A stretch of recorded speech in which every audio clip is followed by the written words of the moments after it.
ಇನ್ನು ಮೈಸೂರಿನಲ್ಲಿ ಒಂದು ವಿಚಿತ್ರವಾಗಿರ್ತಕ್ಕಂಥ ಘಟನೆ ನಡೆದಿದೆ. ಏನಂತ ಹೇಳಿದ್ರೆ ತನ್ನ ಹೆಂಡತಿಯನ್ನ ಕೊಲೆ ಮಾಡಬೇಕು ಅಂತ ಹೇಳಿ ಗಂಡನೇ ಸುಪಾರಿ ಕೊಟ್ಬಿಟ್ಟಿದ್ದಾನೆ.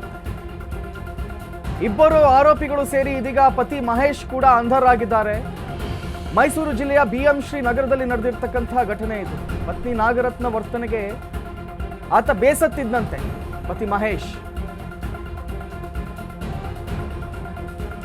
ಇದರಿಂದ ತನ್ನ ಹೆಂಡತಿಯನ್ನು ಕೊಲ್ಲಬೇಕು ಅಂತ ಅವನೇ ಸುಪಾರಿ ಕೊಟ್ಬಿಟ್ಟಿದ್ದಾನೆ. ಸುಪಾರಿ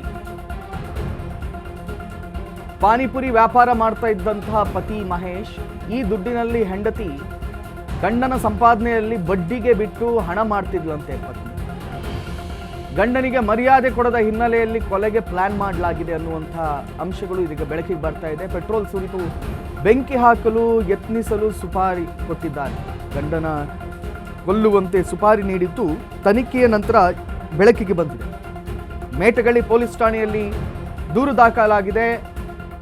ಈ ಸಂದರ್ಭ ನೋಡಿ, ಇವರೇ ಗಂಡ ಹೆಂಡತಿ ಈ ಫೋಟೋದಲ್ಲಿ ನೋಡೋಕೆ ಅನ್ಯೋನ್ಯವಾಗಿ ಜೀವಿಸ್ತಾ ಇದ್ದಾರೆ. ಆದರೆ ನನ್ನ ಹೆಂಡತಿ ನನಗೆ ಮರ್ಯಾದೆನೇ ಕೊಡ್ತಾ ಇಲ್ಲ, ನನ್ನ ದುಡ್ಡಲ್ಲಿ ಬಡ್ಡಿ ವ್ಯವಹಾರ ಮಾಡ್ತಾ ಇದ್ದಾಳೆ ಅಂತ ಹೇಳಿ ಬೇಸತ್ತು ತನ್ನ ಹೆಂಡತಿಯನ್ನ ಪೆಟ್ರೋಲ್ ಸುರಿದು ಕೊಲೆ ಮಾಡುವಂತೆ ಆತ ಸುಪಾರಿ ಕೊಟ್ಟಿದ್ದಂತೆ. ಈ ಸಂದರ್ಭದಲ್ಲಿ ಪೆಟ್ರೋಲ್ ಸುರಿಯಲಾಗಿದೆ, ಬೆಂಕಿ ಹೊತ್ತಲಾಗಿದೆ, ಮನೆ ಕೆಲವು ವಸ್ತುಗಳಿಗೂ ಕೂಡ ಹಾನಿಯಾಗಿದೆ. ಆಕೆಯನ್ನ ಆಸ್ಪತ್ರೆಗೆ ಅಡ್ಮಿಟ್ ಮಾಡಲಾಗಿದೆ. ಮತ್ತೆ ತನಿಖೆ ಮಾಡ್ತಾ ಇರುವಾಗ ಸತ್ಯಾಂಶ ಎಲ್ಲವೂ ಕೂಡ ಬೆಳಕಿಗೆ ಬಂದಿದೆ. ಆಕೆಯ ಪತಿಯೇ ನಿಜವಾದ ಕಿಲ್ಲರ್ ಅಥವಾ ಮಾಸ್ಟರ್ ಮೈಂಡ್ ಅನ್ನೋದು ಬೆಳಕಿಗೆ ಬರ್ತಾ ಇದೆ.